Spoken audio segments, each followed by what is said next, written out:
This is a Sony Cybershot W55 Digicam. It's manufactured in 2007, so it's 17 years old and it belongs to my dad. Since Digicams are all the rage now, I wanted to share with you how you can set yours up to get the best results. But it seems to have become short-sighted, and it can only focus on close subjects. It was okay a few weeks ago, and I actually brought it out for a few test shots.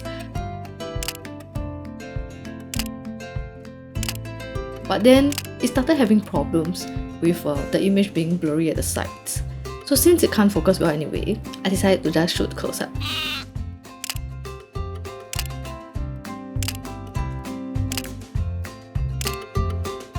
So how do you get the best results from this little thing?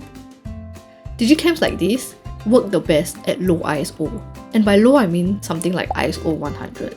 They get noisy very quickly, and by ISO 400, you'll start seeing a lot of grain, and the photos may not be usable to you. If you're not familiar with the concept of ISO, you can check out my video on photography basics here that explains how shutter speed, aperture and ISO affect the exposure of a photo. Cameras like these usually don't have a manual mode. There's no aperture priority mode and no shutter priority mode. There's only a P mode, which is program mode, and you can see it here. P mode here. Yep. So in this mode, you can't change the shutter speed and you can't change the aperture, but you can change the ISO. So in P mode, keep your ISO to 100 and let the camera do the other calculations for you.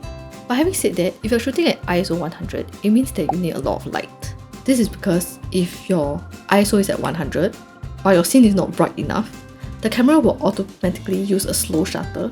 So it means that if you're shooting handheld, your images will come out blurry. Either that, or you have to use a tripod.